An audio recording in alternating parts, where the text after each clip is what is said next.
have 10 minutes, but at, between 5 and 10 minutes, there's a lot of treacherous terrain. So be careful. If you got 10 minutes of amusing stuff, yeah, let's do it. But, you're not obligated to read for as long as 10 minutes. So I'll let Jerry take it from here.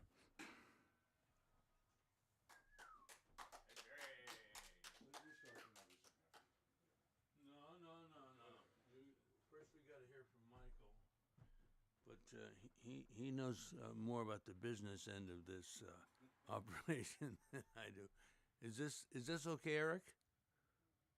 Can people hear? Is this? I'm not sure it's working, but I don't know. Is this working, Eric? Because okay, now I hear it. Okay, I would like to introduce uh, Michael Koch, poet, and also poet, and sometimes he writes poetry, and so on and so forth. I know most of the time he's banging away on his conga drum, but you never seem to bring your conga drum over here, man. Yeah. But I've known Michael since the beginning, which is in this case is Minnie's Can Do Club on Fillmore Street. Do you remember, Michael? That's where I met you. That was the first series I ever went. That was run by Ruth Weiss. Yeah, and Max Schwartz. I met Max Schwartz there, and so anyway, I've never understood Michael's poetry, and that's the best part. That's the part I like best. So with that, I'll let him explain everything. back already.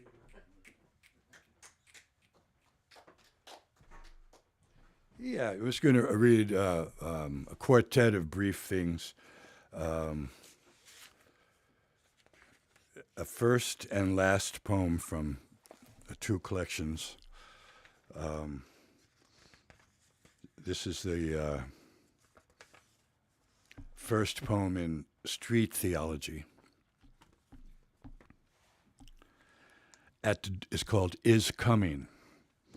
At dawn, dappled mice drag several moons from distant provinces toward the wind-swept hills to invent helpless laughter.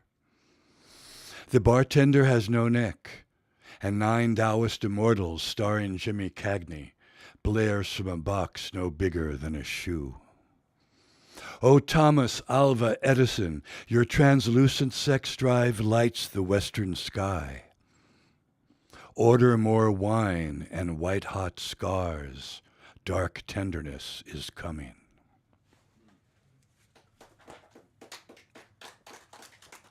And of course, in the era we're entering upon now, or re-entering upon, we certainly hope that dark tenderness is coming. Because many things that aren't tenderness are dark and coming. So. Incoming.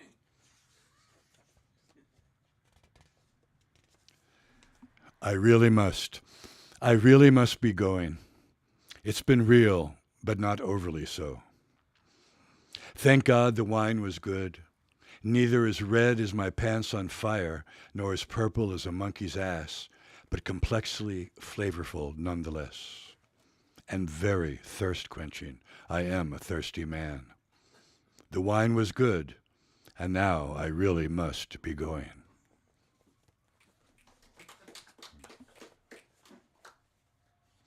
And these are the first and last poems from a collection, Ramshackle Detour.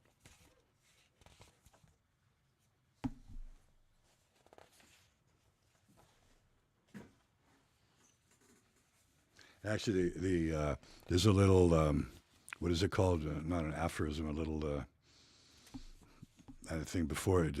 It's from Amia Abu Jamal. It goes, who rolls the dice? Who grows the rice? This is called Sloth is Like Sleep.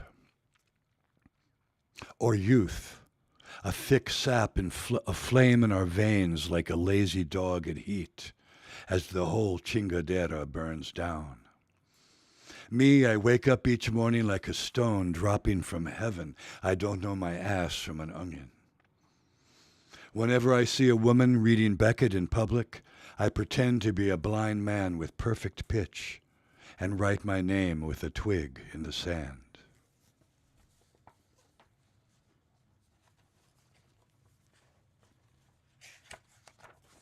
And to conclude, this is called Stitching Time. Get enough sleep. Get too much. Death is dapper, a well-groomed purple cloud. Take a little nap as you climb the ladder. Tip the seamstress who sews your shroud. Thank you, folks. Michael, No, we don't want to overdo it. Gotta leave you them. come back and you read some more. Leave them going one more. Huh? You read some more a little later. Okay, so. Oh, that means me.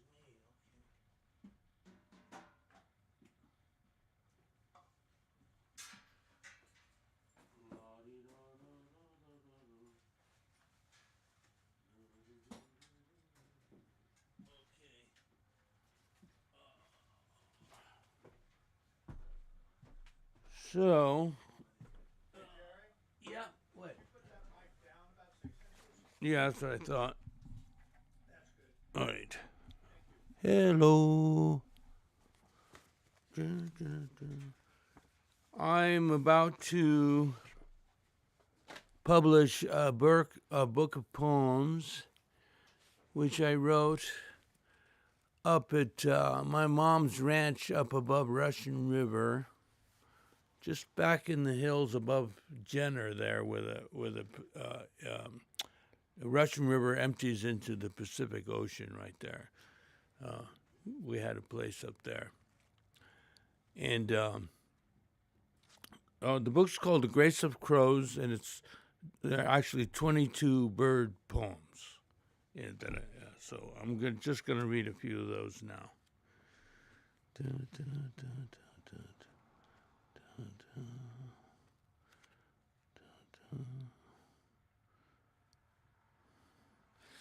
Okay, this one's called Peacock, Prince of Birds. I always wondered if a peacock could actually fly.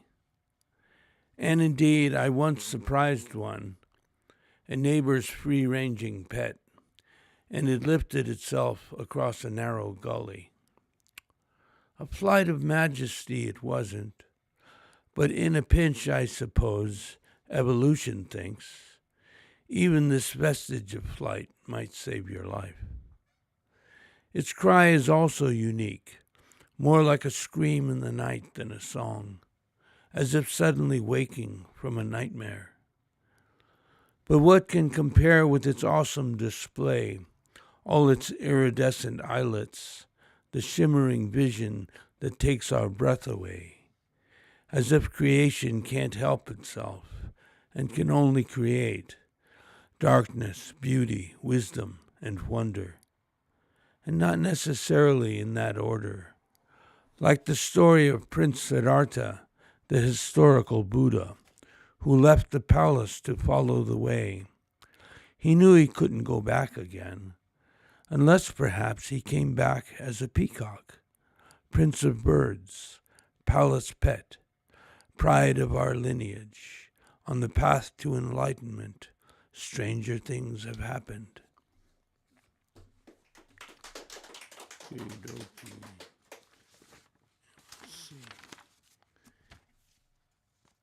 Yeah, these are all bird poems.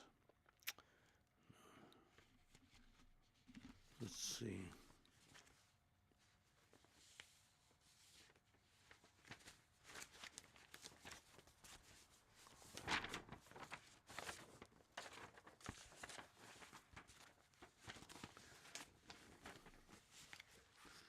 Took me hours to figure out how to get this thing in order, this book. I mean,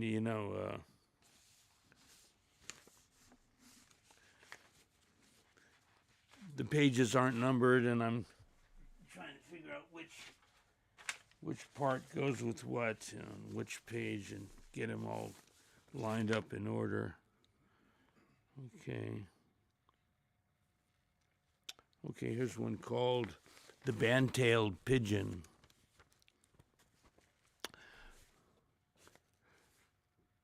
Once in such numbers, they darkened the sky. There's a bird now rarely shows itself round these parts, the so-called band-tailed pigeon. Only seen one once myself at the bird feeder. According to my book of birds, a young one, light gray, with a white ring for a collar. Don't know if it were native to the area, but just very discreet in its habits. More graceful than the feral pigeons from the city. I was struck by its quiet, solitary nature, vigilant and pure, affording me a moment of peace and reassurance, a glimpse into my own original nature, far from the travesty of so-called civilization. What a pity we're no longer as free, just to feed forever on wisdom and beauty in this vale of wonder. A famous poet once told me, we have to sing even when we're not singing. Like the bandtail at the bird feeder of my heart, all find what they need without having to say or explain anything.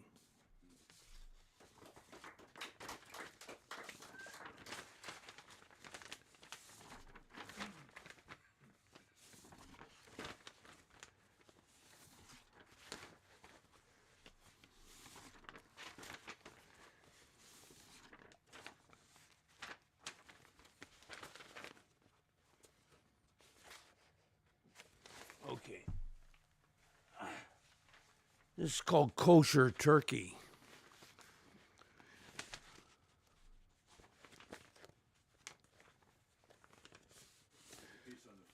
Yeah, I got it. Thanks. Kosher turkey. Recently, I saw some domestic turkeys a neighbor kept. They seemed very happy, though of course they didn't know what was in store for them.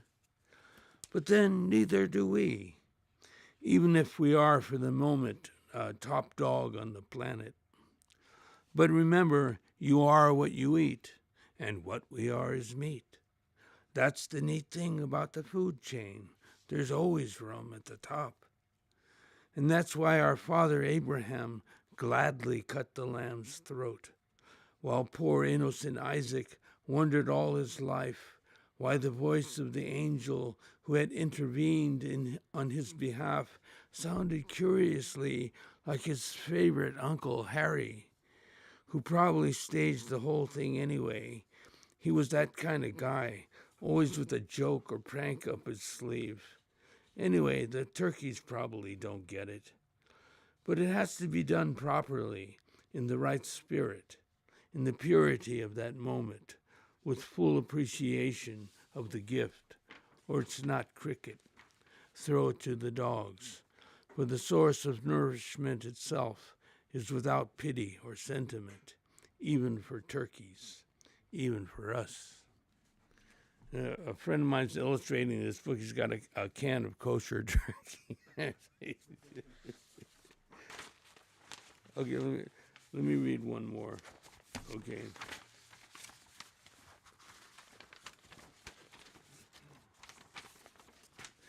Okay. Dun, dun, dun, dun, dun. Okay.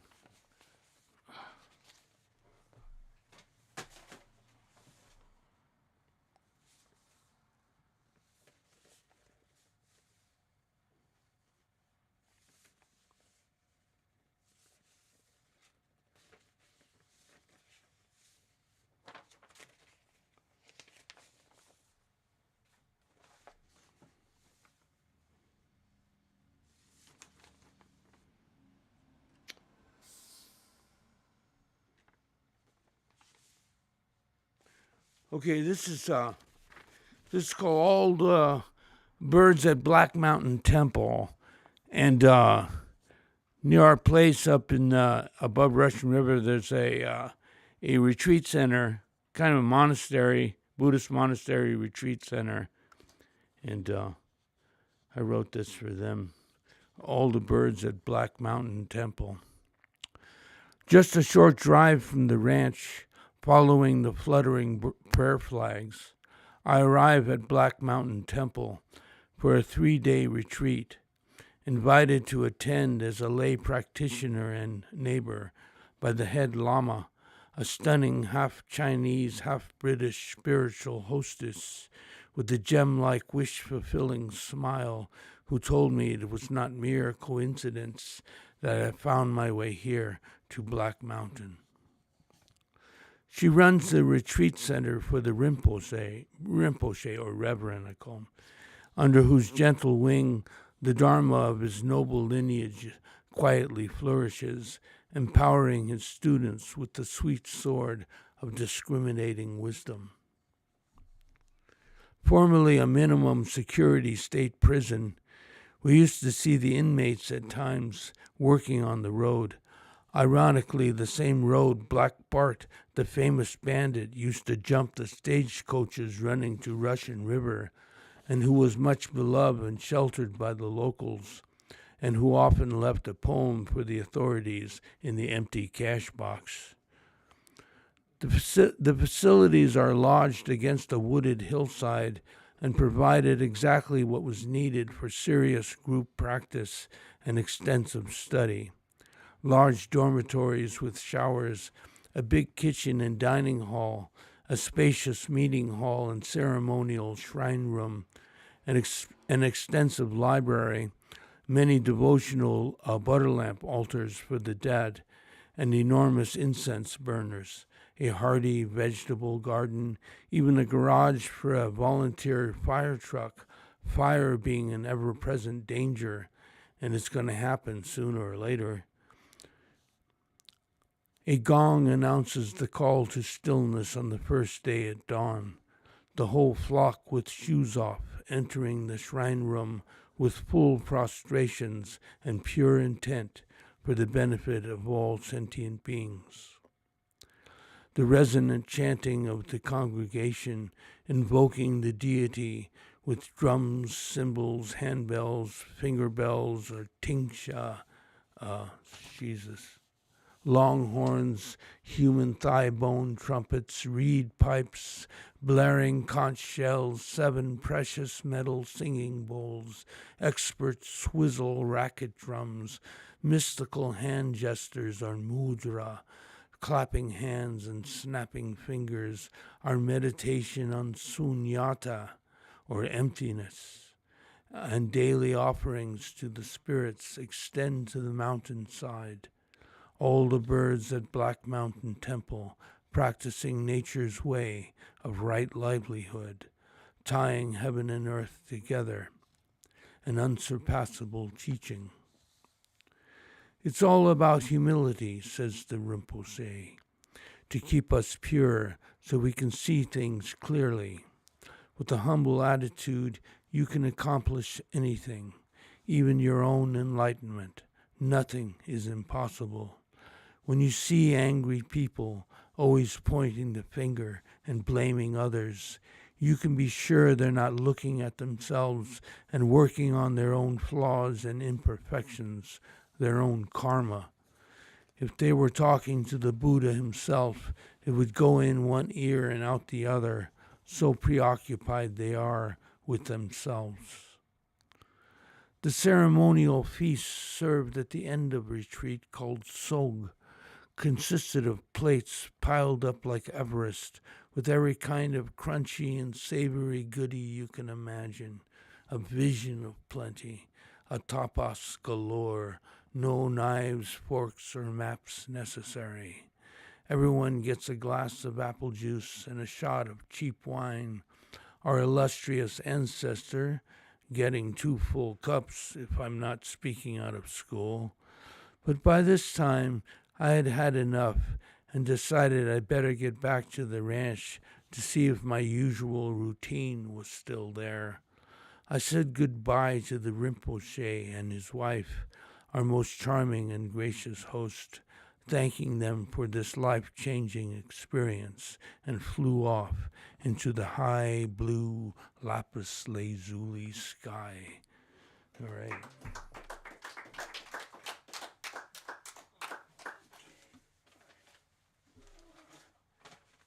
So we have, is everybody signed up who wants to read? We've got a list right here. Whatever you want there.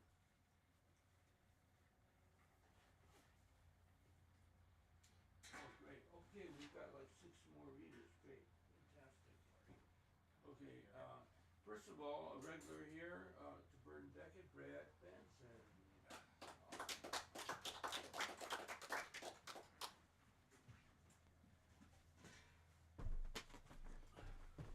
Hey, everyone. I think 5 to 7, give or take. 20, 30. Yeah. I don't want to put everybody to sleep. Okay, I'll just put my timer on. I forgot the look.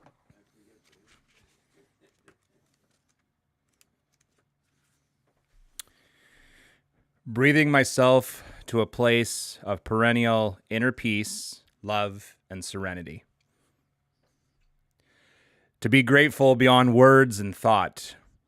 Your reminder to me that I am allowed to unconditionally accept myself is liberating. A kind of vibrational plane I never knew existed, I did not know possible, but I had heard once whispered in a distant dream I had. Thank you for seeing the good in me, not by definition or with the expectation of any kind of reward, but to sit with me in existence and say, what paradise shall we create together each and every day? I was breathing once more. You gave me what no one else could give me, including my own reflection in the mirror. The eternal right to forgive and thus witness the blossoming of pristine, tender compassion in my garden of a wildflower heart.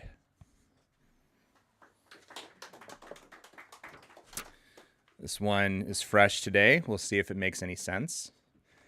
In the wilds. To explore consciousness is to understand the greatest gift a contemplative nature can observe and ponder. For the knowledge is present in the calm reflections, past identity with ideas, to see what infinity has to offer the traveler.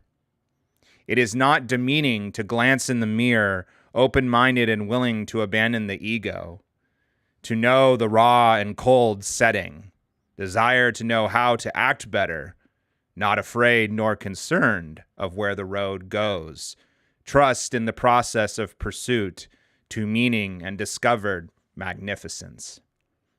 Thereof, among the ancient oaks on a deep, dark forest path, silence save the wind ballad.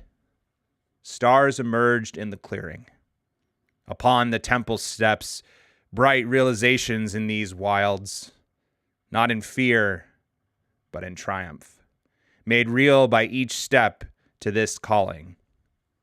A rebirth is bound to bring forth new ways of dialogue and conclusion, unattached to those dogmas who ruined these appearing ghosts by refusal to find truth in the pioneered thoughtfulness when nothing is desired save inner serene peace.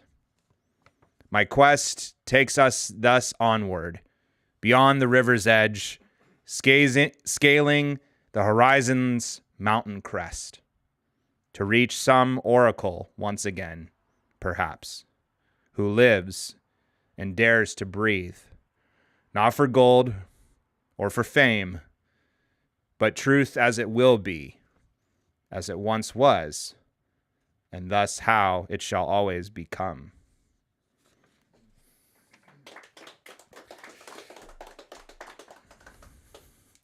Guilt.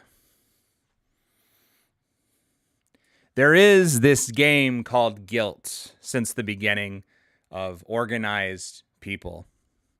Whether by the word or by the advertisement, you were made to feel inadequate. Whether in the pew listening to someone tell you about paradise, or on the TV watching the preacher tell you that you need this product, you were pushed into feeling like you weren't enough, like you needed something, like there was an answer that another Homo sapien had, and you just wanted to hold it too. The problem is, it was an illusion. As the garden was not real, as the business person will always try to sell you the thing that you are lacking, it is based, it is formed, its foundation is cracked by saying you are not good enough as you are. No more talk of heaven, no more talk of sin that I never knew existed, no more talk of the product that is going to change my life around. It is just seeking for seeking's sake. To be good with others, not to be conditional on their skin, on their following, whoever they might be. I have more in common with the person who seeks goodness for goodness' sake than I do with the person who wants to sell it to me. Thank you very much.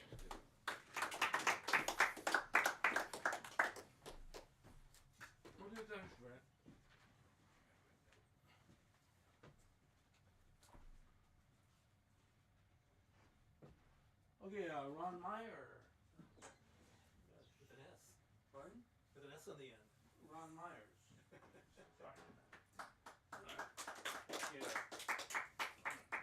You and your invisible twin. No, actually, someone said they saw me in Walnut Creek recently, and I haven't been there in a very long time. There you go.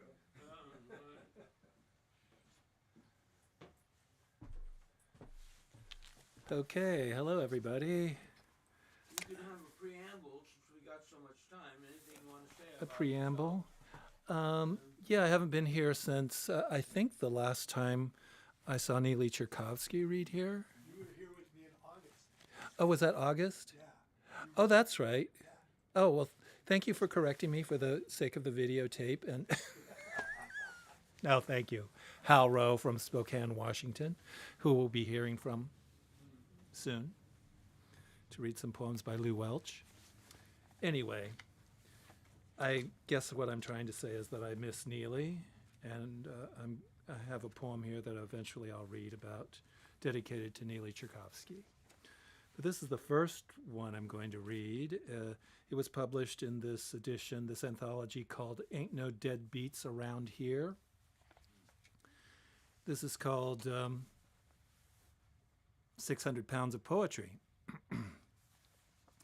Fine white powder of Herkimer diamonds smudged on our foreheads, then you spontaneously said, the three of us make 600 pounds of poetry. 200 pounds is Dullsville, 400 pounds is Middle Brow, 800 pounds makes me hesitate, a gorilla in the room, too heavyweight for the primary demographic for poetry consumption, and besides, it won't clear metaphysical customs. 600 pounds of poetry is the perfect weight to open the third eye and receive its freight, a drayage from ghost ship to shore, and furthermore, the right gravity to triangulate, in a good way this time, the golden tones of harmony, that sworn enemy of discord, inside the diamond doors of perception where wishes form. Thank you.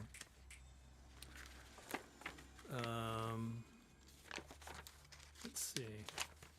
Did I bring everything I wanted to? Yeah, looks like I did. Okay, this one's going to be coming out in The Scribbler, the poetry zine published by Clive Matson, and I was the guest editor for the most recent issue. This is called Upscale Nomad. Couch it in words of an Eastern sage, traveling in an ink-brush landscape far from heaps of rebar and neon. Couch it in words so simple even a 5-year-old could understand the need for enlightenment and salvation. Banned from the garden of earthly delights, shame is a lead weight, occluding the third eye and solar plexus, masking chakras dimly pulsing, residing unseen, unread, poet king of the deep sea, take me where I cannot go, a distant tantric shimmer, dulled in vast confluences, rivers upon rivers of blues, rising vehicles of fire, Kundalini supernovas.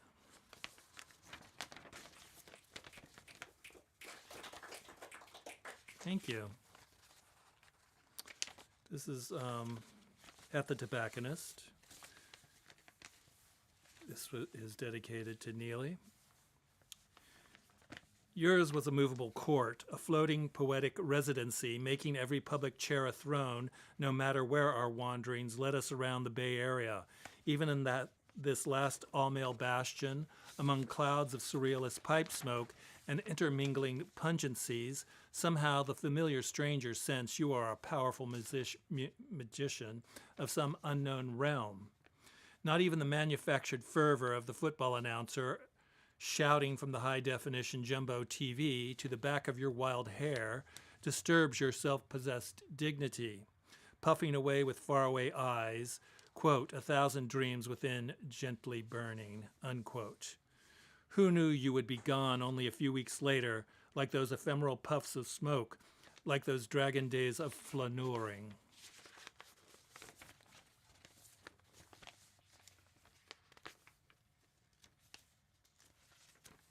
And thank you, Neely, wherever you are, for all your help. This is called Sound-Breaking Poet. The daily crime of the century since the beginning of time, the orphaned hero, the golden child, dispossessed from their inheritance, a stolen will to survive, not feeling safe harbor in their own tender flesh, devalued, invalidated, decertified by bitter and cruel gods, the unassailable powers that be, that have always run things, it seems, since the great goddess was toppled from her icon. Still, an even worse sin awaits, twined on that tree, in the practice face of good families and polite society, to not keep up pretenses, to dare to talk about it. Sound-breaking poets smash the rule of lies like figures in a menagerie of glass. Your cohort of orphaned heroes, like you, cast adrift on untamed rivers, despite infantile cries piercing the skies of heaven. Then, in a great switcheroo, some wandering good shepherds replace the swaddling clothes with a bundle of reeds, or so the folk story often goes. Osiris, Moses, Oedipus, Romulus and Remus, Villon, Rimbaud, Corso. And, not to forget, King Arthur, Dante Alighieri, Edgar Allan Poe, sound-breaking poet, breaking ground with alchemical admixtures of brutal realities and high romanticisms, inspired cut-ups, rude juxtapositions, fatherless, motherless figure, be a wounded self-healer, a sharpened flame, like those who came before you, for those who come after. Thank you. Okay, thank you. Sure. Thank you. And then your good friend Haro, right? Great.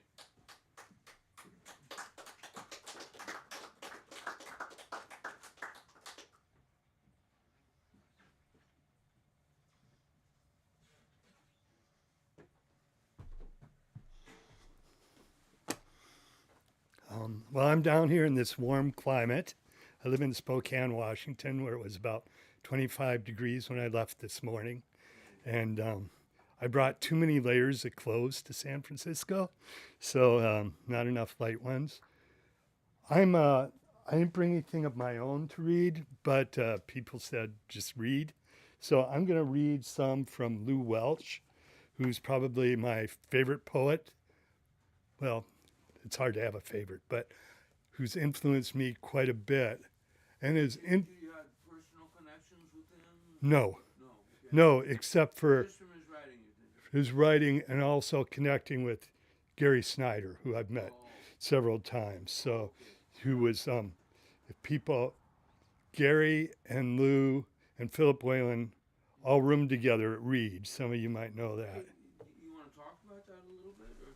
Yeah, for some, they hooked up at Reed and college, and then they moved down here, and at least Philip Whalen and Lou Welch lived in a place, East West House. It was one of the first places where, in the 50s, where they were actually studying Zen and kind of, it was a communal type setting. And this was before Shinryu Suzuki was even having the Zen Center. So they were very much, people starting it all in the States. Kerouac was in that orbit a bit, and influenced by them. So one of the things I found, so for years, I've been giving out this book to friends, to anybody, and I call myself the Johnny Appleseed of Lou Welch, and hand out his books and just say, I've probably given away 50 of these in my lifetime, and because I just so appreciate his poetry. And another person that really appreciates it, and people might not know it, is Robert Hunter, the lyricist for the Dead.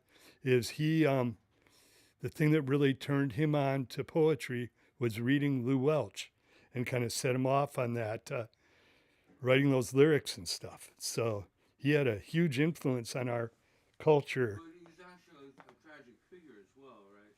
Lou, oh yeah. Yeah, you want me to talk about that? Yeah. So Lou, Gary and Allen Ginsberg and Lou all bought this place, Kitsy, in the Sierra Nevadas. And they were all going to build places there. And Lou went off one day, must have been 71, I'm not sure what year, something like that. And he went off in the woods. It said something like, left a note like, I've gone hunting. I don't recall exactly what that was, but he disappeared and they never found him. And he had a severe issues with alcohol. He drank a lot. Did any of you know him or met him before? No? Okay. So I just think he's very influential. Who published him? Who published him? He published Don Allen, the guy who did New American Poetry. Oh, yes. So he did, yeah. And this is a City Lights edition because they did a new edition that came out about 10 years ago of this. But originally it was, I think, Gray Fox Press, which was Don Allen's. And Schumacher, was he involved too as a publisher? He might have been. Yeah. I know he fits in there somewhere. Yeah, I can't recall. So I'm going to read a few of his, and then I'm going to try and read a little, maybe a couple by another friend of mine, Art Goodtimes, who was influenced by Lou. So, and Art's told me he's read from this stage. Oh, yeah. So. Artful Good Times. Art, yep. Yeah. You know, his brother was president of the Hell's Angels here at one point. Oh, really? Yeah, well, I knew them because they grew up in Noe Valley. Yeah. Oh, so you knew them when they were kids. Yeah. Oh, wow. So, let's see. Find these here. This book is for Magda. What strange pleasures do they get who'd wipe whole worlds out? Anything to end our lives, our wild idleness. But we have charms against their rage, must go on saying, look, if nobody tried to live this way, all the work of the world would be in vain. And now and then, a son, a daughter hears it. Now and then, a son, a daughter gets away.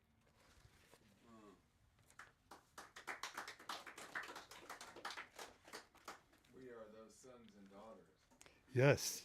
Yes, that speaks right. That speaks to us, yeah. Don't trust anyone under 100. Oh, hey man, Jimmy Carter, man, I still trust him. Notes from a pioneer on a speck in space. Few things that grow here poison us. Most of the animals are small.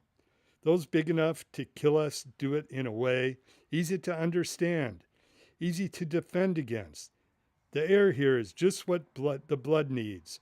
We don't use helmets or special suits.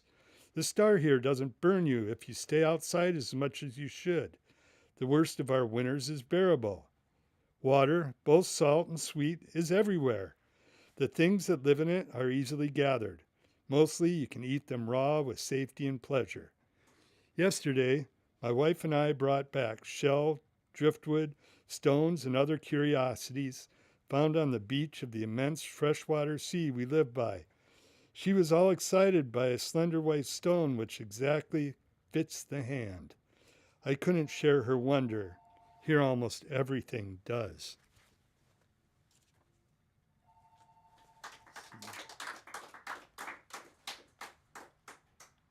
So Lou is very influenced by Zen, and one of the things that he did, and then Art does, is Lou has these things where they're kind of like koans and commentary.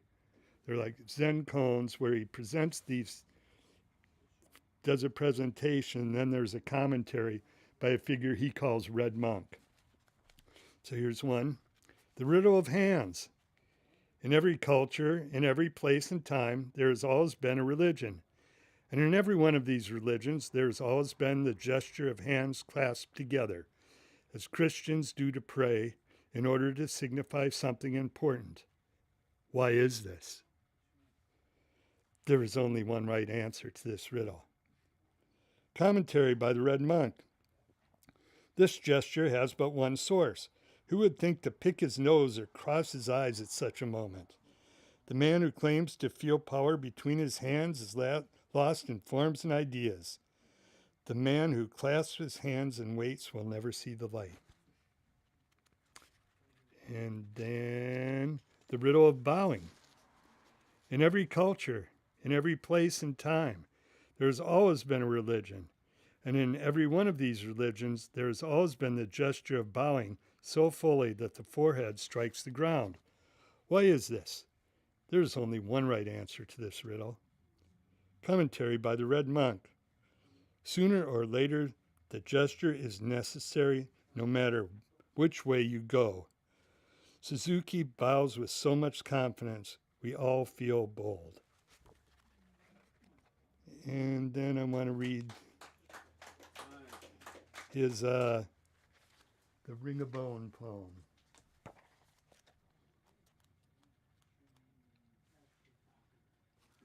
It's called I Saw Myself. I saw myself, a ring of bone, in the clear stream of all of it, and vowed always to be open to it, that all of it might flow through, and then heard ring of bone, where ring is what a bell does.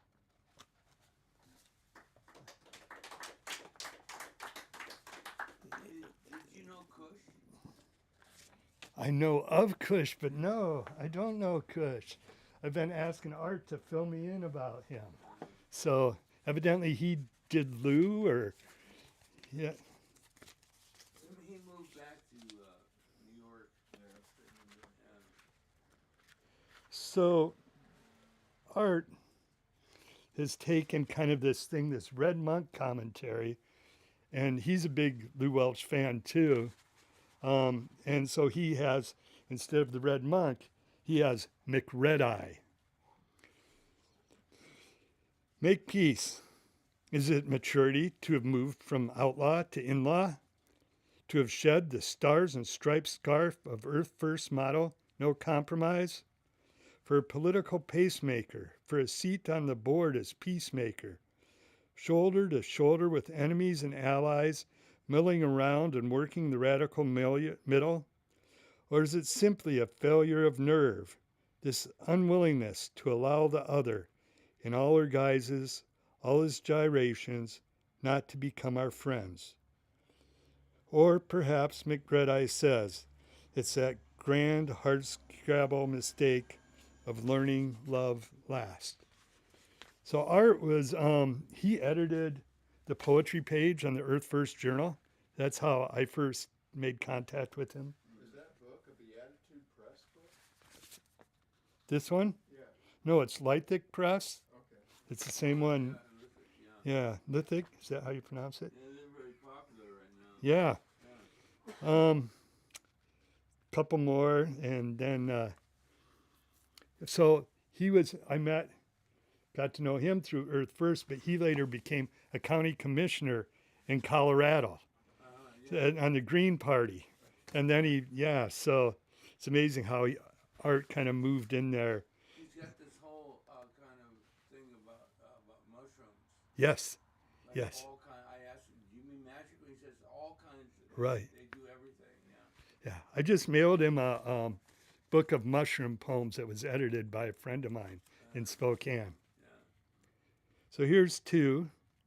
Yin Yang, as one poet offered, sing like gentle breezes among the leaves. Or as McRedeye says, like on a wind on fire headed for the trees. Next one, a dictionary. Constantly writing, McRedeye says, raw sugar cane, bloody beets, always refining, mining the natural for literature's elixirs, distilling down, yes, thousands of yes blooms for a whiff of blue lily. So these guys. Thank you.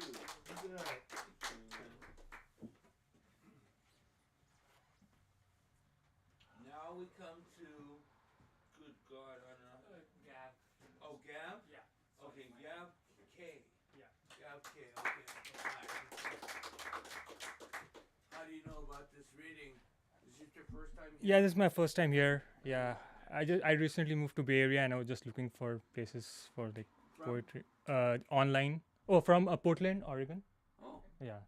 I was just up there, yeah. Oh yeah. There's, you know, the bar Vesuvio here in San Francisco, North Beach. Yeah. They have a quote on the above the Oh yeah. door, itching to get away from Portland. Yeah, yeah. You know what? Yeah, I saw it. Yeah. Do you know yeah. why? What I don't know. I don't know why. Well, because it was a heavy fur trade, so they had a terrible flea infestation. Oh. So, Okay. Okay. It makes sense. Yeah. Yeah. Okay. Am I audible? Yeah. Okay. Cool. So yeah, I just have two poems that I would like to share with folks here. The first one is basically some words of encouragement from a mother to her son during tough times that he's dealing with. So the title is Tough. Okay. Agreed, the times are testing. Agreed that life is tough. The waters may be turbulent, the seas very, very rough. You may be down and out right now. You may not feel that great. But does that mean the end of life? Does that mean it's too late? The follies that you made may be gravest of the grave. But didn't we all fall sometime and learn from our mistake? You are not broken, my son. You are sterner stuff. And don't the tough get going when the going gets tough? Get ready for the hard work. Get ready for the grind. And you will overcome, I'm sure, body, soul, and mind. Thank you. Yeah. Okay. Yeah. The next poem is called Bubble. It essentially reflects the absurdity of the repetition of daily mundane life, taking inspiration from Albert Camus' myth of Sisyphus. It explores the feelings of being trapped in a cycle of meaningless work and labors, And yeah, essentially it's regarding questioning the purposes of our routines and the physical bubbles that we place ourselves in. Okay. I wake each day, my mind confined. A bubble forms, it redefines. From home to car, from car to desk, each bubble traps, I acquiesce. Work to earn, work to pay, work to live another day. For what I ask, for what I plead, do these bubbles hold what I need? A bubble of silence, a bubble of sound, bubbles around me all tightly bound. I drift through them day by day, bound by rules I don't betray. But bubbles are fragile, they cannot last. One sharp thought and they will pass. And when they burst, I'll clearly see a world beyond where I am free. Yeah. Thank you.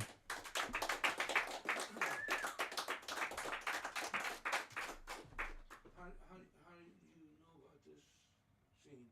Oh yeah, I'm just checking for some poetry readings and all. Oh, okay. Yeah. Well, thanks for coming. Yeah, Yeah. Okay, so Scooter Fry? Fine. Scooter Fine.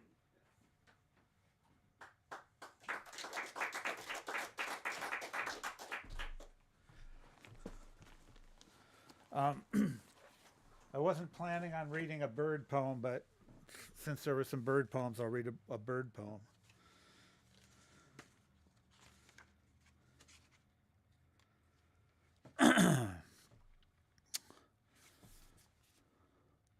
The absence of light is not always darkness.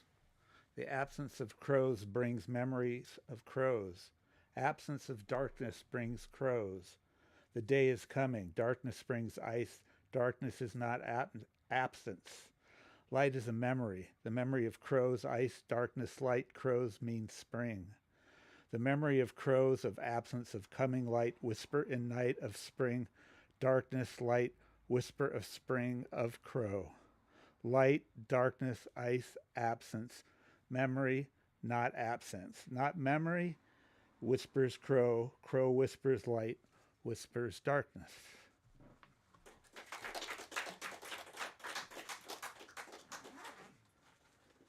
Okay.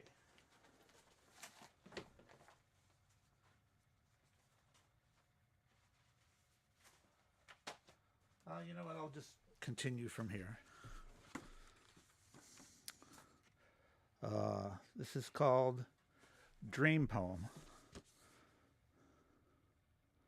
Walking on deserted street, Uncle Bone, forgotten beatnik saint, appeared scraggly, beard spotted with gray, drunk and mumbling. I'm a day late and a poem short. Believe in something, anything. Belief is a flower, so is the moon.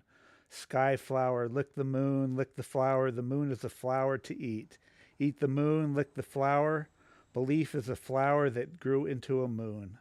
Flower of the night, lick me. We will lick each other and paste feathers to an ancient love. Uncle Bone smiled and disappeared into the moonless night.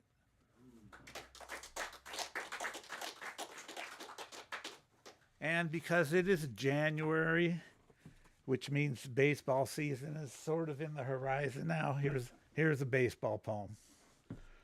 Baseball poem, that's what it's called. Sweet Mookie leaps glove above wall, conjuring a sure out of a home run. Who says baseball is no fun anymore? This is 21st century baseball. Lithe ball players, tatted, bearded, long-haired, and gold chains. Sabermetric baseball, showboating baseball.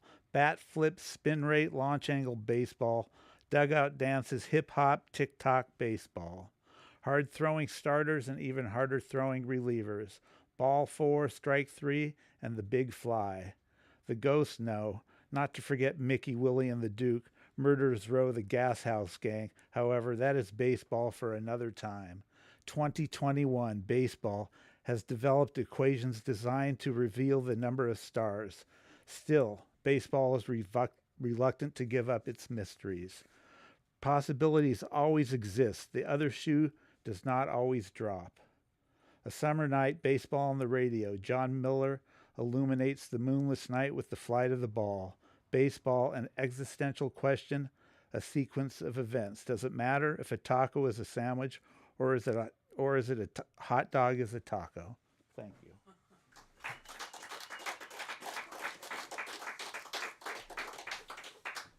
You know what a burrito is? Sure. It's a little burro, right? Yes. It means a working man's lunch. Yes, exactly. Yes. Okay, you set.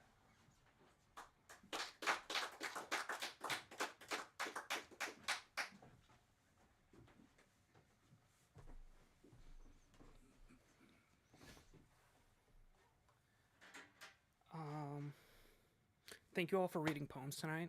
I moved here recently and have been looking for places for poems. So similarly, this has been a great experience. Boston. Yes. So. And what were you escaping from? What was my job?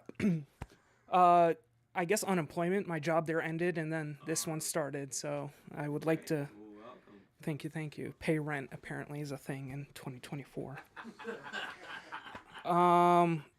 I lived in Chicago for a few years, so this one is for Chicago. The day you and those gaudy elephant mugs, bubble-wrapped and in boxes packed, split from this city, I decided no more sad poems. For inspiration, I'm looking elsewhere, but all the theaters and dance halls are bleeding losses, and the only Band-Aids left on shelves are shuttered doors. Even the diner where we medicated breakups with sour coffee and egg packed between rye is out of meatloaf and emptying faster than church on Super Bowl Sunday. The cows, some commentators say, have unionized.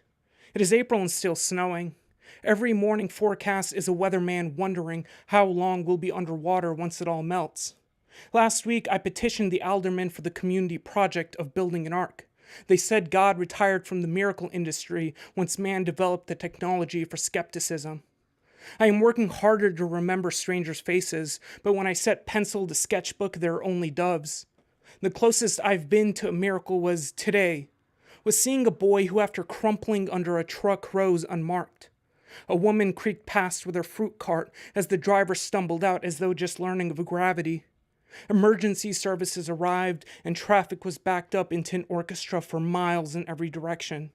In the intersection, the boy stood there, the light green to red to green, looking around at the city as if it were a new tooth, grown in place of one punched out from another life's mouth.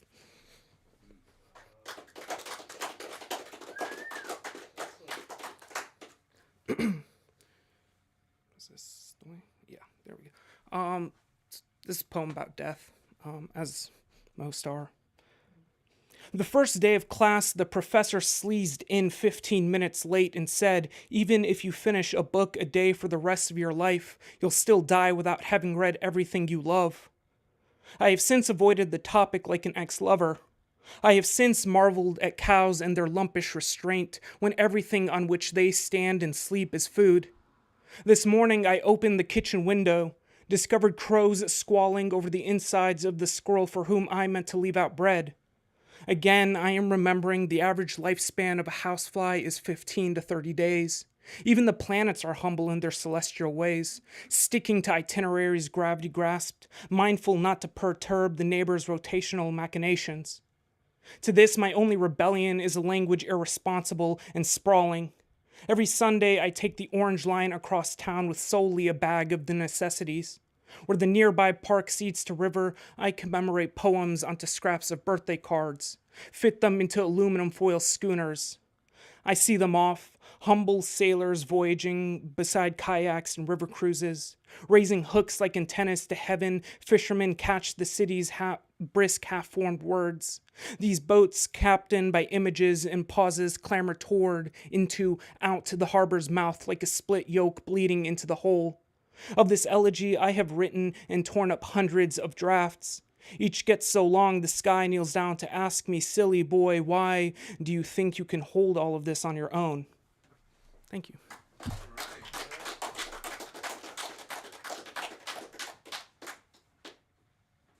Okie dokie. Well, No. I always forget. Walker Brents. Yeah. He's our house philosopher. Cultural historian here. Oh, yes. Well, hey, man, so I'll tell you this. What's a cultural historian but someone who has a sense of nostalgia that understands true beauty and so forth. I wish, she was here right now. Olivia Hussey. Remember Zeffirelli's movie of Romeo and Juliet came out? Yeah, in the 1970s. And here's it forever in my mind.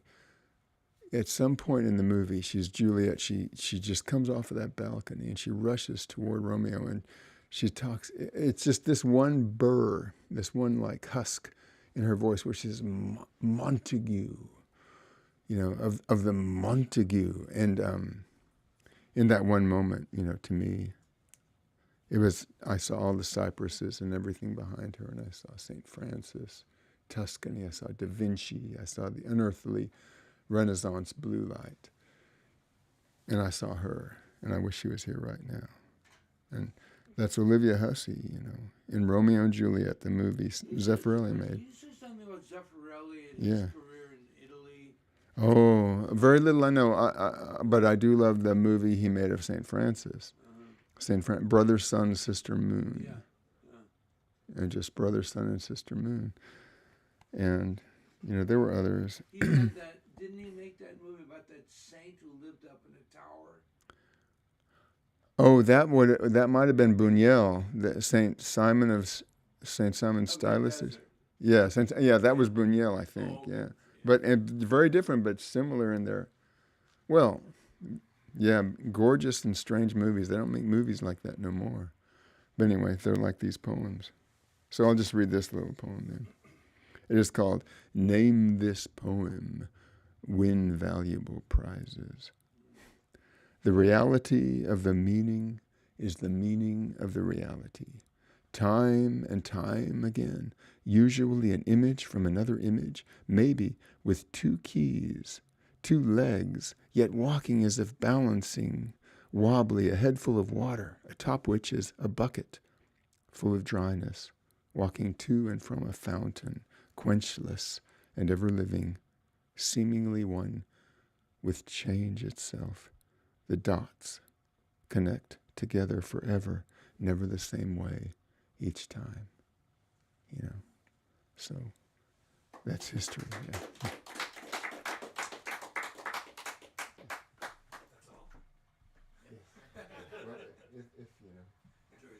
Live forever. No, I just wanted to make an announcement about this. Desmond, thank you for coming. Yeah, hope you come back. Yeah, I just want to thank everyone for coming tonight, especially the first-time readers, and I encourage you to come back. It's always nice to have a monthly venue to kind of, check something out that you're a little unsure of, or to share something you're especially excited about. Where we get together every first Thursday of the month. Usually there's two featured readers who precede the open mic session.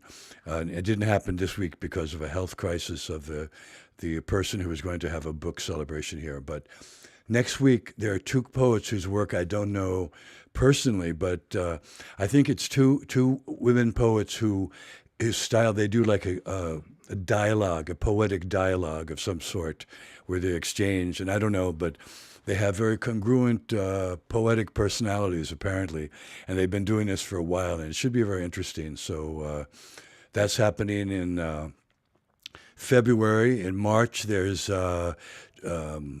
two wonderful poets, a local Puerto Rican poet, Maria Serafin Medina, and a poet originally from Colombia, Francisco Orrego, and there'll be great fun, a lot of energy, and I'm sure Maria will be playing some percussion and doing, some of the. What's really going on in the mission these days, huh?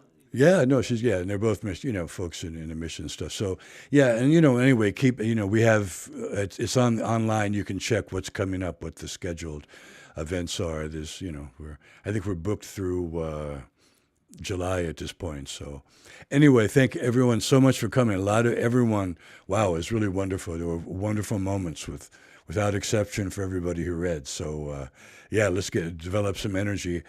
2025 is going to be a demanding year in so many ways. So we need a little momentum, creatively, spiritually, yeah, all those ways. So, all right. Thanks everybody.